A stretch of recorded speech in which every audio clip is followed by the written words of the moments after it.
What's up, you guys? Joe Dobby here. I am now a Deck Out Gaming affiliate. Use Joe Dobbs Deck Out at checkout. Deck Out Gaming has tons of singles for Pokemon, Dragon Ball Super, and Digimon TCG, as well as One Piece. They now buy list as well, so don't hesitate to reach out, and they got your back. Really high customer service ratings. Thank you guys, and yeah, let's get to the video.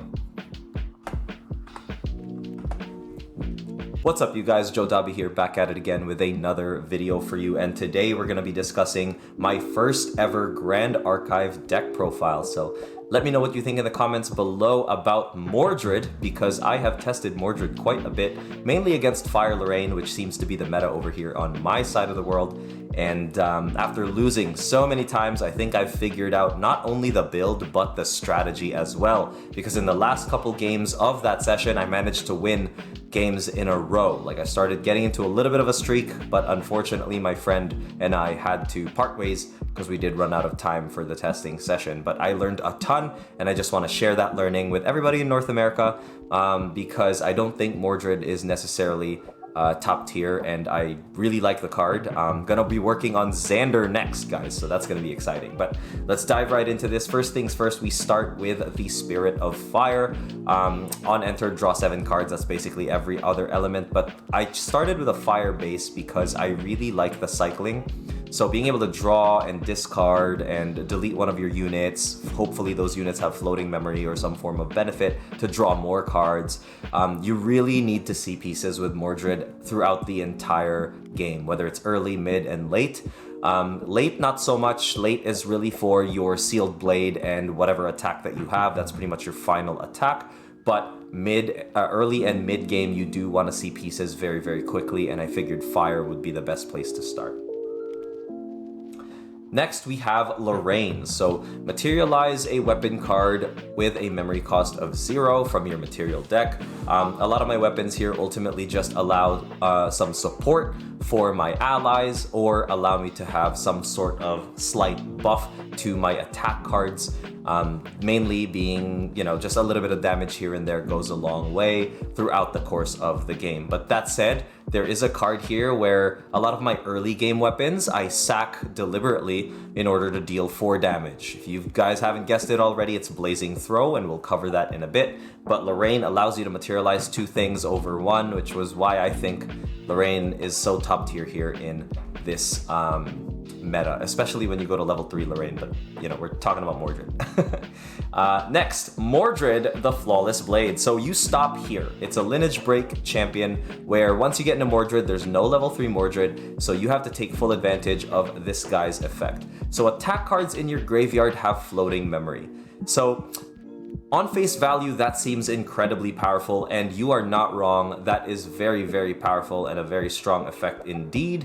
But you have to get there in the first place. So a lot of my attack cards are for the early game. So the process and my line of play here is early game attack cards, get into Mordred, and then create more, materialize more, or the rest of your from your material deck through your floating memory. So you maintain your hand as you kind of drop allies, and then you go for the last couple swings and attacks with Sealed Blade and one of the attack cards that you have. Next, put simply, we are now running Safeguard Amulet. Let me just load that up, whoops. So Safeguard Amulet is pretty much the last card on this decision tree. It's really just there against Rai, just maybe to just take a little bit less damage. Another thing you can do is sub Safeguard Amulet for like Nullifying Lantern, but Nullifying Lantern kind of hurts me too, so you have to be very strategic with where you drop it, but it's good stuff, and for now I'm testing Safeguard Amulet. And Orb of Glitter has been super clutch for me, especially late game, because if I don't have an attack card in my hand, which is a little bit rare, but it's happened, and I have Sealed Blade out, and all I need is literally an attack card to swing for game, I have at least multiple tries at it with the Glimpse one, the draw, and the secondary draw from my draw for turn. Being able to cycle this many times will hopefully get me to an attack card that I do need. And it's proven itself very useful, and at 1 cost I can use Floating Memory for it with any attack card that I have, and because I typically use this when Mordred's already out, so good stuff there. And then we've got the Fire Bauble and the Wind Bauble that allow you to draw a card when you banish it, so long as your opponent controls a Wind Element or Fire Element champion respectively. I like both of these. I don't really run Water because it's not in our meta, but for now the Fire and Wind is all I need because space is kind of tight for the material deck anyway. GCR or Grand Crusader's Ring, this is automatic inclusion, 0 cost to materialize, and you get to banish and draw a card, which is amazing. It's just a free draw, ultimately, and it's pretty much a staple because draws are very important in this game, and yeah, it's just busted. Ornamental Greatsword is, so there's 2 situations where that could happen for my turn 1. There could be a turn 1 where I have had the opportunity to drop an ally, in which I would materialize Ornamental Greatsword next, right? To buff my ally to deal 1 damage or 1 more damage on enter, which is very good. Sometimes if I open with a Blazing Throw as well, I can sack the Greatsword immediately and deal 4 damage. So if I've got like a big guy, like let's say a Sentry or a Flame Rune Swordsman for 2, I can Ornamental Greatsword, make the Flame Rune Swordsman a 3, and then Blazing Throw to pop my Ornamental Greatsword to deal 4. And usually that early, your opponent might not have a lot of defensive techs or they don't want to use it yet, so they'll take that 7 damage. And it's a very, very good start because that's usually a 3rd or a 4th of a lot of the health of the champions that are currently out. So very good card to open with. If you don't have an ally out for whatever reason, which is rare because I play a ton of allies in this deck, you can go into Sword of Seeking, which is just True Sight, right? But it's got the double durability on it, and at least it grants you some form of single damage, right? So you can kind of drop or delete those 1 cost defense allies that your opponent might have. Like, any weapon is better than no weapon. I want to replace Sword of Seeking with Drawn Blade, but I don't have Drawn Blade, so I think the True Sight is fine. Next, we are running the Warrior's Longsword here, which gets +1 as a class bonus. So it's a 2 cost, it's a 2 damage and a 2 durability, which is pretty nice. Yeah, mainly just for that 2 damage because it goes a long way late game. Like, every damage counts early and mid, allowing you to finish off the game with Mordred's final weapon, which is the Sealed Blade. It's not Mordred's weapon specifically, but it makes sense and it synergizes with him very well because you can only pay for Sealed Blade using Floating Memory. So you have to have some form or number of attack cards and Floating Memory cards when Mordred's out in your trash to actually bring this guy out. And once this sword is out, it's a 3/3, which is very powerful because you can hit 3 times with it and it'll be 3 power just because. And 3 power, I find, mathematically is super powerful when you pair it with a lot of the attack cards that I have in the deck. Once I get Sealed Blade out, Mordred, and I've got maybe like 6 cards in hand or 7 cards in hand, I'm in a really good spot to swing for what could be like 12 damage at times. And then you have to really figure that out after. So that's the material deck. We're gonna move forward to the actual main deck now. And a lot of these are gonna be straightforward. For newer players, I'll explain them briefly. But for everyone that's familiar with this, it'll be very quick as well. So 4 copies of Hasty Messenger. Cycling is very important in Grand Archive, being able to see your pieces, discard pieces. And Hasty Messenger facilitates that process very well in Fire. It's also got the 2 defense, which is nice, which I really appreciate because, you know, sometimes they just don't have that type of damage early game. It takes 2 Hasty Messengers to delete 1 on my opponent's side, which is awesome. On attack, you may discard a card. I love that it doesn't specify fire because I can discard one of my normal attack cards to draw a card. But usually towards the mid game, I can use Hasty Messenger to trash other fire cards or cards with floating memory in order to get to that Sealed Blade. Next, we're running 4 copies of Library Witch. I used to run Esteemed Knight, but I found the 3 cost to be significantly more expensive, even though it's just an extra 1 point of cost. But Library Witch does the same thing effectively. I'm not attacking with Esteemed Knight, So I figured Library Witch with Intercept is decent.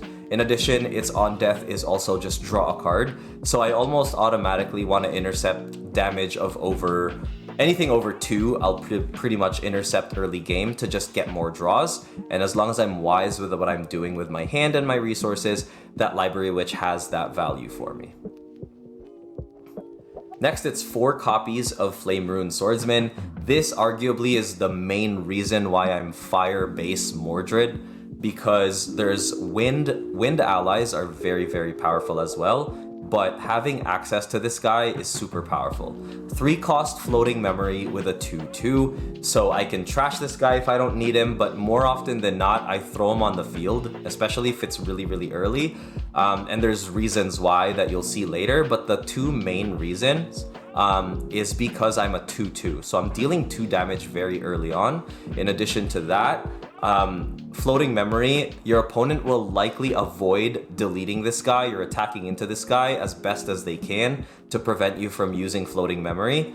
But at some point, you're gonna have to beat it, because two damage every turn is pretty good. Like, if you let this guy last 2 turns, that's already 4 damage, and I would have been totally happy with that already, right? So, and then I can use my own spells to delete my own flame runes. So it becomes very difficult from a decision point for your opponent to decide, like, should I delete this guy now or should I just let him stick? Just making it tough for your opponent to make these decisions overall. Next, we have Strapping Conscript, which is a very good card for me. I like this card personally because at level 2, which is very easy to get to with Mordred, it gets a +1 and +1 defense. So it's a 3/2 creature, which is very, very good in my opinion. It'll deal 3 damage every turn, and if you don't delete it, you're in big trouble. The fact that it's also 2 cost makes it great. As you can see, I'm trying to run as many 2 costs as I can, because I want to save most of my costs for my attacks and my actions. 3 copies of Honorable Vanguard. This is almost an instant discard because I'd rather have Flame Rune Swordsman on the field. Or conversely, if I want to build up my fire element in trash, I can just bring out Honorable Vanguard and then trash my Flame Rune Swordsman. So it really depends at what stage of the game I'm in, whether I want to drop Honorable Vanguard or use it to discard, but more often than not, it's just there to be discarded. Banner Knight, amazing. So once you get to Mordred, Banner Knight becomes live because it's a level 2 class bonus, but other allies and weapons you control get +1. So even my weapons get +1, which can be very huge in Mordred, because my Sealed Blade would end up being a 4, which is insane.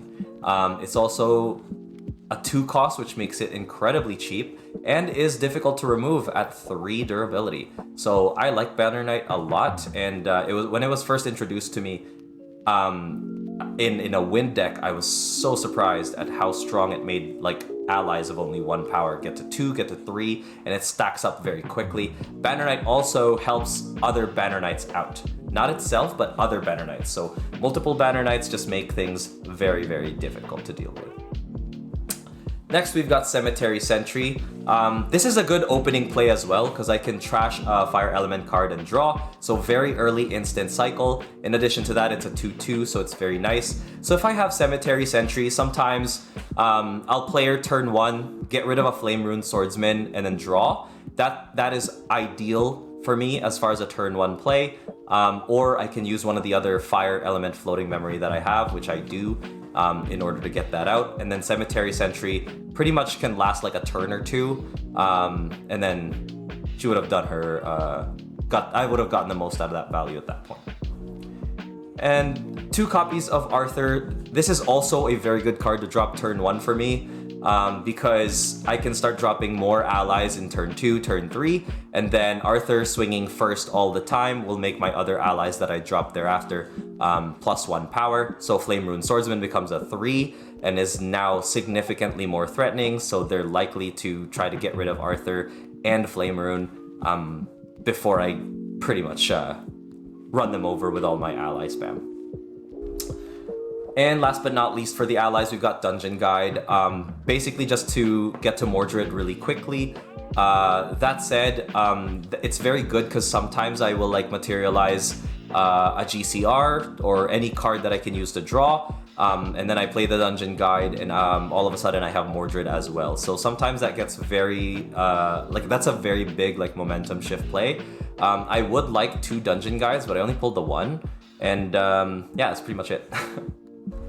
Now we're going to actions. I run 4 copies of Creative Shock. It's draw 2, discard 1. Very good stuff. I don't mind having no access to the class bonus. It's just for quick cycle. And I now also run 3 copies of Cremation Ritual. So Cremation Ritual has to sacrifice one of your own allies. So I really like this because it allows me to draw 2. And I can sacrifice a Library Witch or a Flame Rune Swordsman or an Honorable Vanguard, and at that point, you know, with the Library Witch, it'll be a draw 3 together, so it's like very, very powerful.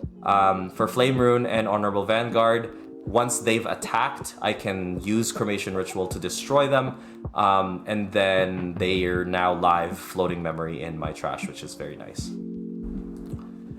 3 copies of Idle Thoughts, mainly for the floating memory and the 1 cost.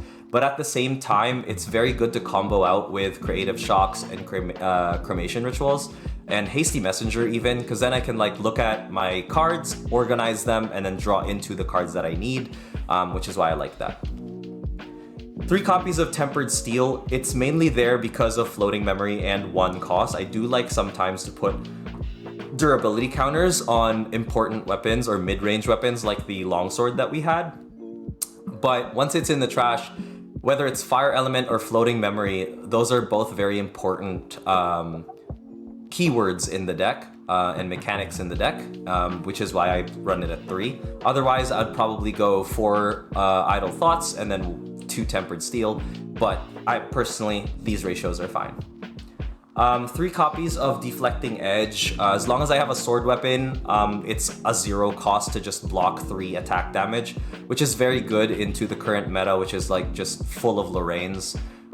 So this can stop a lot of early game Lorraine aggression, preserving your health for later when she starts to deal big damage, and then hopefully, because she can't actually delete you or kill you, you have a counter to that and can potentially win the game. This has bought me a lot of opportunities to win the game and turn the tide around, especially early on, and I really like this card. It used to be at 2 and I bumped it up to 3. 2 copies of Blazing Throw to round out my actions. I have to sacrifice one of the weapons that I control, but that's fine because usually my early game weapons are just there for like the Ornamental Greatsword, for example. That's really there just to buff an ally, have it swing for 1 extra damage, and then I can swing with, and then use Blazing Throw basically to sack that Ornamental Greatsword immediately and deal 4 damage. Or it's a great finisher, like Sealed Blade, for example. Sometimes the math doesn't math, and my 3 damage Sealed Blade plus my Rending Flames or Fiery Momentum just doesn't cut it. I'll have 1 cost for Blazing Throw to delete my sword and potentially have 1 more chance to finish the game, and which is why I like this card and I think it has to be in my deck. So now we're gonna go into the attacks, which is 3 copies of Opening Cut. I absolutely love this card, you guys. Don't sleep on this. Opening Cut is, nobody's probably sleeping on this. It's a great card. 1 cost, very good because if I'm materializing 1 to start my game, I can basically just, you know, put down a card that I want banished or just a card that I don't need, deal 3 damage if I'm a warrior already, like if I'm level 1 Lorraine, and then that's already pretty threatening. 3 damage is very good early, and it becomes floating memory in my grave once I get into Mordred. So this is how I set up all that floating memory to bring out Sealed Blade and some other 1 cost materials from my material deck. Savage Slash, 3 copies of this. I used to run 4 Opening Cut and 0 Savage Slash, but after moving a few things around, I find that, you know, sometimes I don't get into Mordred as fast as I'd like, so Savage Slash can potentially get me to Mordred fast enough, and then Opening Cut can start my turns afterward, which is very, very powerful. And that opening cut actually can be the reverse. So I can start the game using Savage Slash, dealing less damage, paying more, but later on opening cut becomes more valuable because it itself turns into floating memory, and I can start every turn or every attack with that card. The spice for the deck is 2 copies of Ignited Stab. It's an assassin attack, and it has like a class bonus to deal 4 for 1 cost, which is insane. However, I don't take advantage of that at all. It's just there for the extra 2 damage. And because it's a fire element, it works very well as discard fodder for the next attacks that you will see. In addition to that, there's no more additions to that. Next, we're running 2 copies of Rending Flames. So this is kind of like what I use to bait out my opponent's deflecting edge or any kind of defensive stuff, because I'll typically still be able to deal some type of damage. So for example, Rending Flames, class bonus, or on attack, you may banish 3 fire element cards. If you do, Rending Flames gains whenever this attack would deal damage, double it instead. So that 3 damage is very nice, because if I were to deal 3 plus my Sealed Blade, which is 3, if I would be able to deal damage, I would be dealing 12. So if I total my attack calculation to like 6 and they use Deflecting Edge, it would suck, but I'd still be able to end that hit for 6 damage instead of 12 versus 0 damage with Deflecting Edge, right? Instead of just 3. So that's pretty good stuff. But the MVP of this deck is actually Fiery Momentum. So Fiery Momentum gains +1 for each fire element card in your graveyard. So those 1-cost attacks like Ignited Stab ultimately come in very clutch in the end. The Blazing Throw, sometimes I use mid-game, but I always try to hold one for finisher if I don't have the ability to finish the game. Cremation Ritual, Creative Shock, and all my fire allies ultimately lead to this big swing here. I've swung with Fiery Momentum for 9 and then added my weapon to that, my Sealed Blade for 3, and that's where, you know, I have those like 12 damage potential, and that's usually pretty good to finish the game if I was able to attack throughout the course of it. So next we're doing 1 copy of Flame Sweep. I want to add 1 more, but Flame Sweep I find is only really good against, well, it's good against a lot of things except Rye. In Rye, I don't think it's ever useful, but Flame Sweep's there as a one-of because I don't have another one. But it's a fire element card and it allows me to cleave. So with Sealed Blade and my class bonus, it's a 5 cleave, which is pretty powerful. And even without like my Sealed Blade, if I were to use like the longsword, that's a 4 cleave, which is really powerful. And last but not least, this is just in testing, Varrook Smoldering Spire. What I've learned from playing against Fire Lorraine is Deflecting Edge is a thing.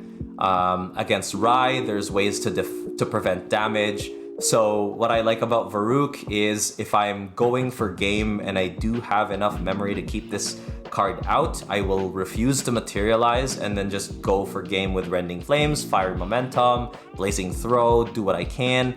And none of these cards can be prevented, like none of the damage can be prevented, which is a good way to finish the game. But that is pretty much the deck profile for Mordred, you guys. Let me know what you think in the comments below. And I didn't really have a sideboard because I didn't test for a sideboard, but I'll be improving that as things go. But I guess the only thing I would ever really sideboard for is Rye. So if you guys have any suggestions on how to sideboard for Rye, whether it's fire, wind, or even water, let me know in the comment section. I would love to test these cards for the side. Thank you guys so much for watching, and peace.